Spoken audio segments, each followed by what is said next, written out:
Hello, everybody, and welcome to our presentation today. My name is Amanda Blake, and I am with the Gabby Health and Wellness Initiative at the Wexner Medical Center. And today, in partnership between Gabby Health and Wellness and the Center for Integrative Medicine, we're able to bring you this program. So I'd like to go ahead and introduce our chiropractor, Dr. John Grandomis. I'm sorry, I'm going to mispronounce it. I'm going to let him pronounce his name, as well as our lead massage therapist, Ted Blubaugh. Thank you so much.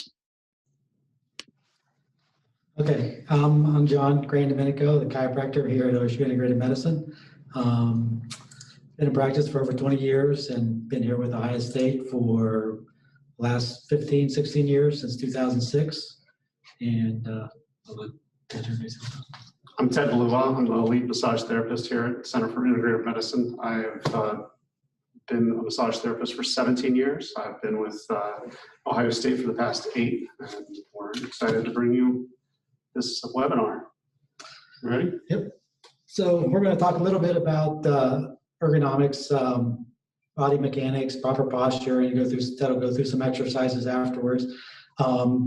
We've been getting a lot of patients coming in with neck and upper back pain and some low back pain, just from working from home with COVID.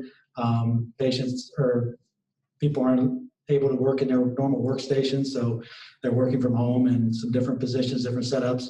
So we're just going to kind of go through some basic ergonomics that you can hopefully use at home the best that you can, and kind of go from there. So there is a checklist that I think is available to you guys, and I'm just going to kind of go through some of that, and then you guys can check it off at home on your own, check out your workstation to see if you can set up things as best you can with it. I know sometimes it can be difficult. So what we'll do is just go through like some neutral spine postures, proper postures. So I'm going to have Ted just have a seat here in the chair. So a couple of things we want to be aware of. We want to make sure that obviously we want to sit up nice and tall, sit up straight, so that our head is over top of our torso straight, our head's in line with the rest of our shoulders and our torso. You want to make sure that we're facing straight ahead, looking straight at our monitor. We're not twisted off to one side or the other. And we also want to make sure that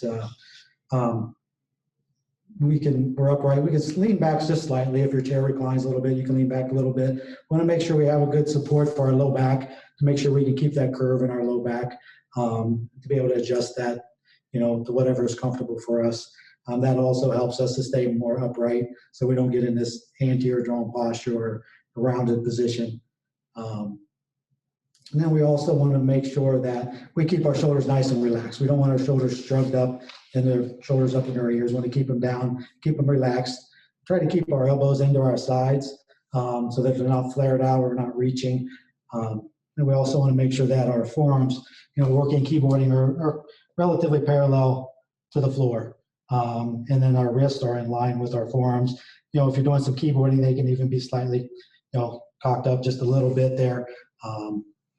So that we keep proper alignment with everything here. But it's important to keep everything in close. We don't want to be kind of reaching. Sometimes patients or people, if they're doing computer work, I see a lot of patients with, it's usually their right shoulder, right neck, because they do a lot of mouse work, and they're always reaching forward doing this. So they're always elevating, doing this type of movement here. So I want to make sure that we keep the shoulder down, elbow into your side, and everything in line to take some stress off that area in there too. So that's as far as the upper body. And then as far as our desk, we want to make sure that we have plenty of room under our desk that we can slide up close to our desk so we can keep everything in close. So make sure you have plenty of clearance so that your thighs can fit underneath the desk. And you got plenty of room for your feet to move in there. And if you want to make sure you keep your feet flat on the floor, whether it's on the floor, if you have some type of a stool or something that you use, make sure that you keep your feet, flat on the floor so that you can stay nice and stable, more upright. And then we'll talk a little bit about the chair. It's always good if you have a good chair at home. You may not have, maybe working at your kitchen table or the countertop, which is not always ideal. So it's always good if you have like a dedicated workspace that you can work from. And hopefully you can have a decent desk, and if you can get a good chair, that's always very helpful. So a few things you want to pay attention for as a chair is you want to make sure that you can adjust, just about everything on it. You want to make sure that it's easily adjustable. So if it's difficult to adjust, chances are you might not be adjusting it as much as properly as you should. So you want to make sure it's easy to adjust, and you can adjust like the backrest, so you can adjust it forward or backwards a little bit. But again, so that you're slightly backwards. You want to again make sure you can adjust the low back support in there to keep the good arch in your low back. And make sure that your chair, it's a nice, sturdy chair. You want to make sure that it's not flimsy, that it has some casters or wheels that you can roll around or you can swivel in if you need to. A couple other things is you want to make sure that the seat pan where you sit is at the proper depth for you and a proper width. You don't want to get something that's too big where you have to be sitting at the edge of your chair all the time. So make sure you can sit down comfortably. You can sit back and utilize the low back support in your chair. And you also want to see if you can adjust the seat pan where you sit, make sure that it's comfortable, has a good cushion. And if you can adjust it where it tilts forward and backwards a little bit, is always good. So you want to make sure you adjust it so it's parallel or maybe slightly forward a little bit. That does a couple things. One, it helps to kind of keep this arch in your low back and it keeps you upright a little more. Two, it keeps the front of the seat pan from kind of putting pressure on the back of your thighs, which can be uncomfortable over a period of time, especially if you've been sitting there for a while. So those are some things you want to be aware of, with the chair. And the armrest, you want to make sure that you can adjust your armrest. So again, if you're sitting, you want to keep it parallel. This helps to keep your shoulders down and relaxed so that you can rest them on something. And it's kind of gives you something to be aware of so that you're not always kind of shrugging your shoulders or lifting. So you can keep that in proper alignment, when you're sitting at your desk. It helps to keep the shoulders relaxed a little bit more. A couple other things I want to point out is if you're using a keyboard, when using a keyboard, you want to make sure you have a stable surface. Another thing I want to point out is a lot of this is for desktop computers, but you can also do the same thing with laptops. I know a lot of you might be using laptops at home. So it's always good if you can get, an extra keyboard attachment to use with your laptop and have it in a keyboard tray. Or also if you can get an extra mouse, so you're not using your touchpad on your laptop. An extra mouse can be helpful. And also, even if you can get a monitor or something that you can use so you can have it set up more like a desktop. I know this might be difficult and you might not be able to, but if you can, that can be a big help to do that. So as far as setting up keyboard, you want to make sure that you have a good stable support and you can pull it out so it's close to you. And then as far as a mouse, you want to make sure that for any input devices that you use, you want to make sure that you can keep that close to your body again, where you keep your elbows close to your side. You're not reaching for your mouse. If you can have it close to the keyboard or closer to midline where you can switch, maybe use your opposite arm sometimes. That can also be helpful if you can alternate using your mouse with your right hand and your left hand. I know it might be awkward sometimes using it with your left hand, but it can give yourself a break a little bit. And again, adjusting the keyboard, you want to make sure it's horizontal to your wrist or slightly with a little bit of a negative slope where your wrists are maybe cocked up just a little bit to take some stress off your wrists a little bit more. That can be helpful. And again, as far as setting up monitors, you want to make sure it's right in front of you. If you're using multiple monitors, you can make sure that have your main screen, your main monitor right in front of you, and the other one just off to the side, so you don't have to do a lot of twisting or moving around to see it. And also the same with document holders. If you use any type of document holders, try to keep them as close to midline as you can. You want to try to adjust your monitor up as high as you can, or whatever's comfortable, so that you're not always looking up or down, especially if you have glasses or bifocals. You want to try to just make sure you're looking straight ahead as much as you can. And also placing them at a proper distance. You don't want to place them too far where you have to lean forward to see your monitor, if they're too close. So make sure they're at a good distance that you can see them properly. A couple other things to be aware of is maybe glare. If you have a glare, make sure you can put your monitor or your laptop in a position where it's not a big glare and adjust your brightness so it makes it easier to see. And again, these setups, It's a little bit tougher with laptops, but if you can get some of these other devices to make it more of like a desktop, it can be very helpful. And I recommend it if you can. If not, using a laptop can sometimes be uncomfortable. The best thing to do if you are using a laptop and you can't have all these other attachments to it is just take breaks as much as you can. You know, use as many of these principles as you can. You can constantly take breaks frequently, get up, move around, sit in different positions so that you're constantly changing positions, not just in the same position for a long period of time. I usually tell my patients, you know, try to take a break, get up, move around every, 20, 30 minutes if you can. I know sometimes it's tough, you get busy for a while. And one thing I've heard from patients that working from home is, you know, they're not in their office, so they don't talk to coworkers as much, they don't get up and move. They get home, they just working, and, you know, they don't have the other distractions, so they keep working. So that's something you want to be mindful if you're working from home is take breaks as much as you can, you know, get up and move around. One other thing is if you talk on the phone, make sure that you have a speakerphone or a headset so that you're not, you know, cradling the phone between your head and your shoulder doing this, like Ted's doing there. That a lot of times creates some neck and upper back problems if you do it constantly. So make sure you have a headset or speakerphone that you use.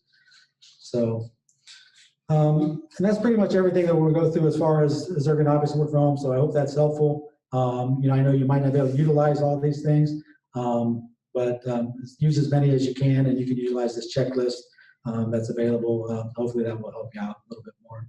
So a couple other things that we see here is the one thing we want to avoid is patients from kind of getting into this anterior drawn posture where they kind of lean forward and they start to recline their head a little bit and they shrug their shoulders up a little bit. We start to see them in this anterior drawn posture, and we start to see a lot of problems with this. One is they start to lose the lumbar or the curve in their low back, and they become accentuated curve in their thoracic spine. So we start to see some more strain on the low back and the upper back thoracic spine here. And they start to lose some extension where they can't extend back through the mid back like they normally would. So the more we stay in these anterior drawn postures or improper postures, you know, the more our bodies, you know, adapts to this stress that we've placed upon them. So we start to see some muscle imbalance, some postural changes. You know, our shoulders roll forward, so we start to see some weakness in the muscles in between our shoulder blades and our spine here a little bit. And shoulders start to elevate, so we see some shortness and tightness in the trapezius and the upper back here. Our shoulders roll in, so we see some tightness in the front of our pecs, become short and tight. And then we start to see some weakness in our deep neck flexors in front because our head pokes forward a little bit, and then we start to see some more tension in our upper back in this area in here. And we also start to see some weakness and some pain in the forearm extensors and tightness in the flexors. So we can start to see a number, you can relax. So we start to see a number of different conditions that we see. They're usually pretty predictable when patients come in. You know, we'll see patients, you know, that'll have the weakness in here. So they start to have some upper back pain, some mid back pain, some neck pain in here with this and forward head position that we see. Like this, a lot of patients will start to just extend back kind of through this one area, through like the C5, C6 area. We start to see a little bit of degeneration in that area as opposed to sitting upright and getting normal extension kind of through our thoracic spine up in the upper back. So we'll see that a little bit. We start to see patients may start to develop some tension type headaches and stuff because of the tightness in here, pain in their forearms, maybe some carpal tunnel. And a lot of this stuff is usually preventable. We can prevent a lot of these type of things or usually treat these pretty easily. So they're in themselves not necessarily serious problems, but they can be frustrating and annoying and just make you more uncomfortable. So it's good to pay attention to the posture. And to correct this, we'll go through some stretching exercises patients can do. A lot of times if stretching doesn't correct it, sometimes we may have to work on strengthening certain postures, certain areas that we need to work on. And you can do this, you know, from just exercising, being more active on your own. Sometimes, you know, some exercises, physical therapy, some other things can be helpful if you're having more problems with it. So those are some of the things we see. I'll go through a couple of quick, simple exercises I give patients here most of the time for this. So go ahead and put your hands behind your head. Lock your fingers together. Good. So one thing I do is I have patients just sit up tall like this, have them tuck their chin in a little, hold that position. Now what I have them do is bring their elbows together in front of their head and then open your elbows real wide, squeeze your shoulder blades together. Good.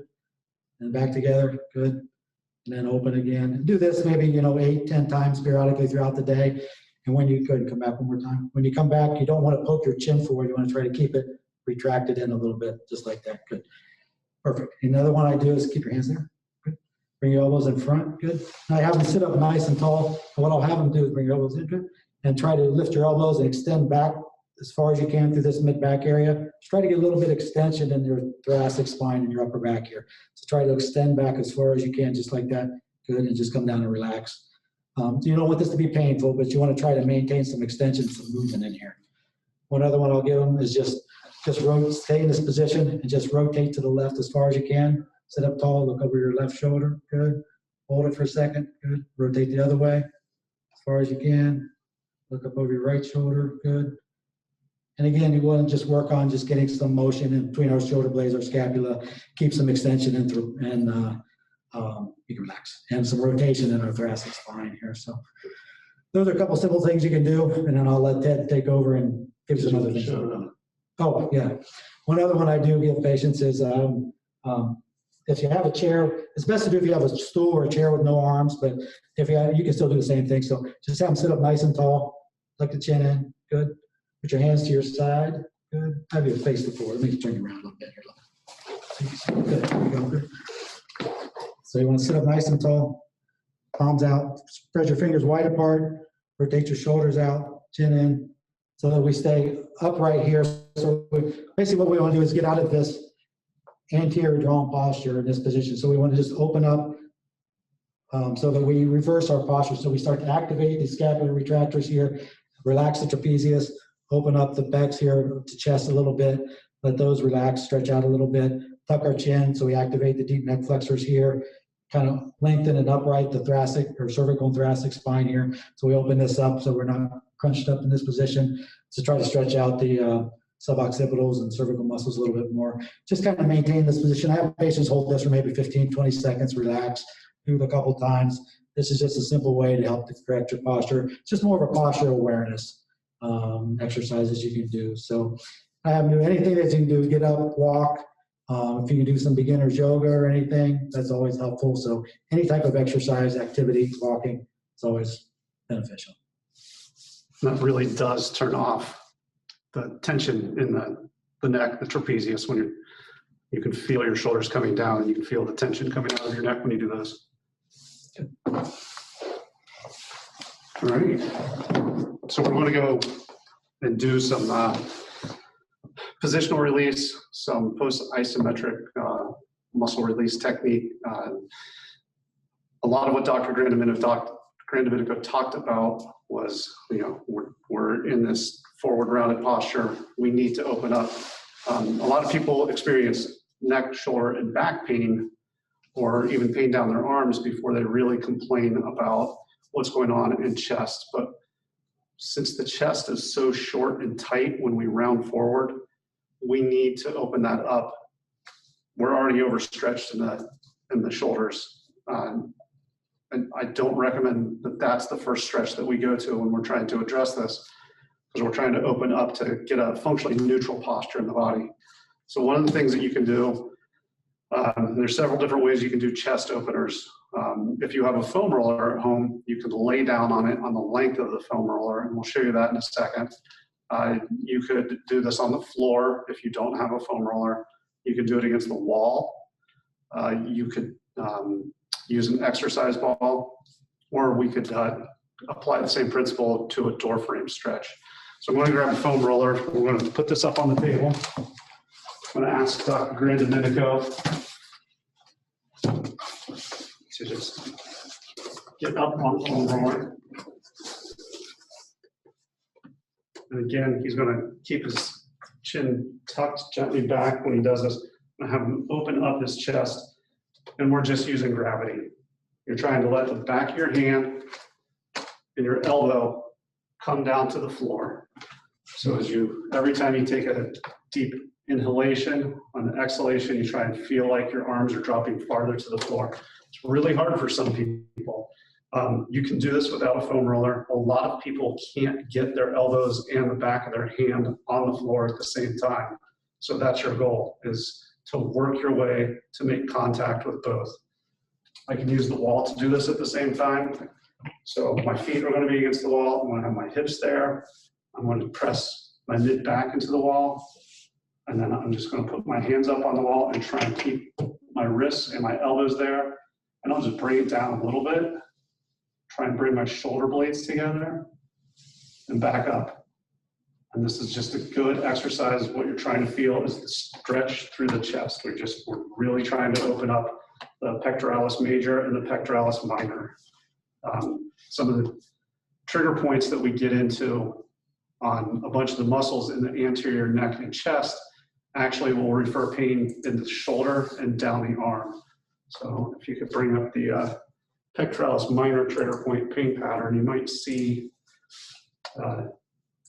some of you may be experiencing what's going on in the anterior shoulder. It was the last one there. So that's where most of us, the deep red is where most of us will experience pain, but you can have it all the way down the arm. Another thing that we can do, let's go ahead and come off this foam roller. I'm going to keep you on the table, and we're going to come to the end. Dr. Green-Domenico is just going to slightly use the edge of the table to let his head slide off. If you have any dizziness, any nauseousness, or pain, don't do this.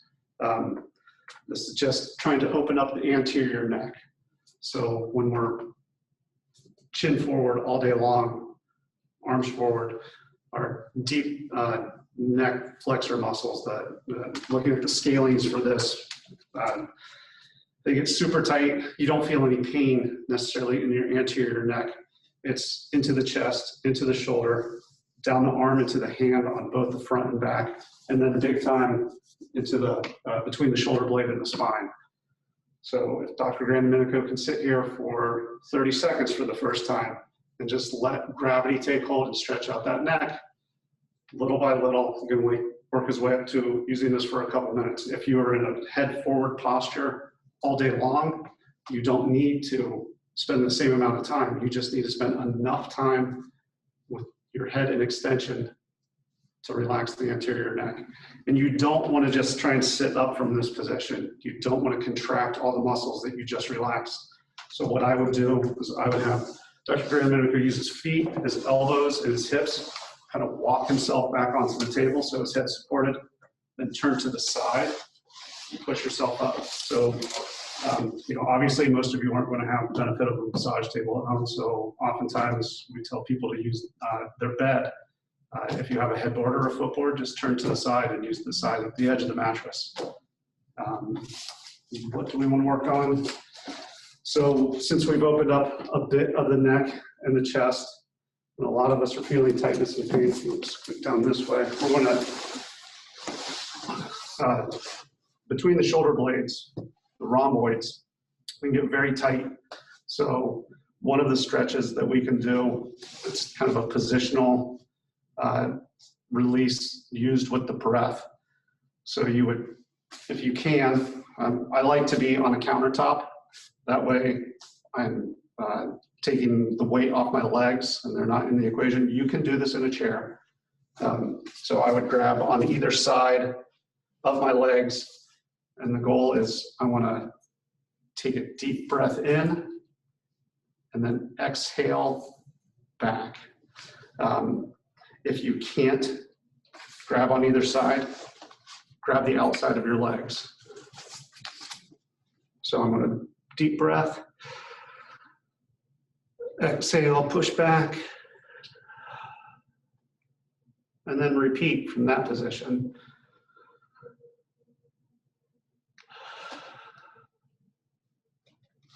You can switch your arms so you get a better balance in mid-back.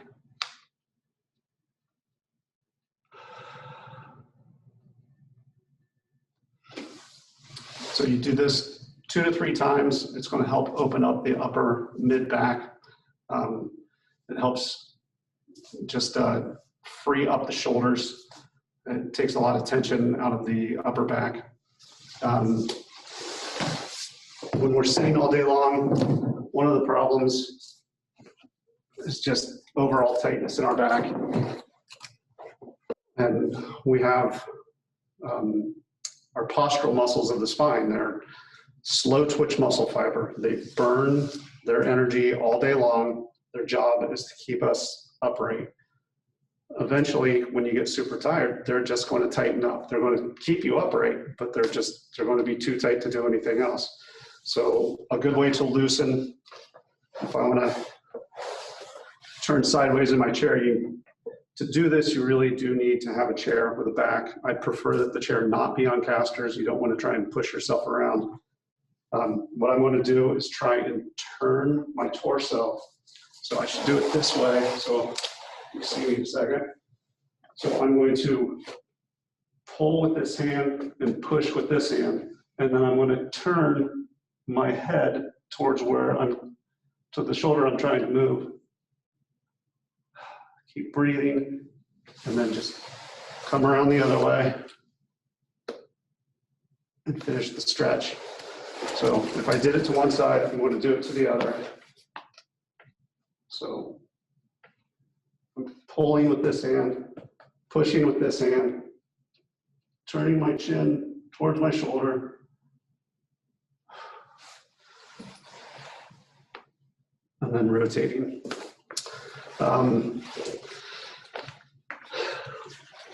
Just little self-massage techniques that we can use when we're sitting at a computer all day long. We can stretch our anterior neck, and it's very simple. All you need to do is to kind of pin your skin onto your clavicle or your sternum. Just hold it in place and pull your head up. And I can feel a stretch immediately. And you can just up and away. And do it to both sides.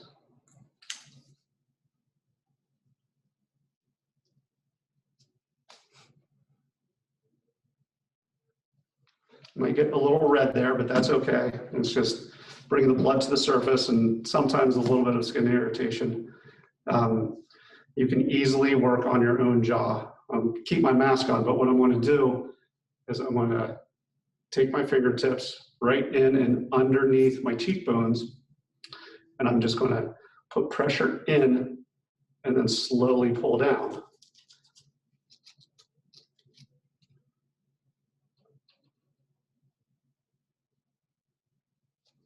And you can do that a little more anteriorly, do it medially, a little posteriorly. This is all in the masseter muscles. So if you've been stressed at all this year, you tend to clench your teeth and clench your jaw, and that adds pressure to the neck, cause headaches, tension headaches coming up. You can get them in the front of the head because when you are engaging the masseter muscles in the jaw, you're engaging the muscles in the temporalis. So when we're squeezing so tight in here, not only could it be painful to our teeth, but it's activating other muscles, and we can activate trigger points there. So if you can use that myofascial release technique, and it's just gently pulling down, and you can come across, you can come from the back to the front. So get in just below the ear in the corner of the jaw and bring it forward. And you're going to feel different sensations depending on where you put your hand. And you'll identify actually where it hurts. So you can do that multiple times daily to try and release the jaw. You can use an isometric stretch, try and open your jaw against pressure. What makes it isometric is that we're engaging without movement. So if you put your thumbs under your jaw and you try and open your jaw, you engage to open, but you don't actually move. And then you can assist. Let's keep my mask on. Assist opening. You can, if I had gloves, I would show you without the mask. But you can either grab your teeth or on your chin, start from an open angle on your jaw and try and close. And then reach back. So those are, you can also go side to side. If I press my jaw into my right hand, and again, I'm engaging without movement. And then I deep breath, exhale, and I just take it the other way. There's not a lot of movement there in the jaw. You don't want to sit there and try and get it to move very far at all. You're just trying to get the muscles that are in the ramus of the jaw to release a little bit. So if you do it to one side, do it to the other. I'm going to press into my left hand with my jaw. And then the other way. Yeah. That's all I have for you. Do you have anything else, Dr. Grant-Domenico? No, I think that's it. I think the important thing is, just be aware of your posture, get up and move, participate in some type of an exercise program, take breaks frequently. If you can walk, do some stretches, that's movement is always important. The best way to treat this. So Yeah. stay active and keep moving. If you are, a keyboard warrior that's there all day long and you're just putting hours in, put a timer on. And if you're not somebody, your phone does 1,000 different things. You're not necessarily thinking it as a device for a timer. Get a kitchen timer, put it on your desk. It has no other reason to be there. Set it for a half hour or 45 minutes. When it goes off, you get up and leave. Walk for 5 minutes, do some exercise, get the blood flowing. All right, I hope you enjoyed it. Yep. Thank you. Thanks. Thank you guys so much. And for all the participants, we will be sending the recording out if you want to revisit any of these exercises. Thank you all.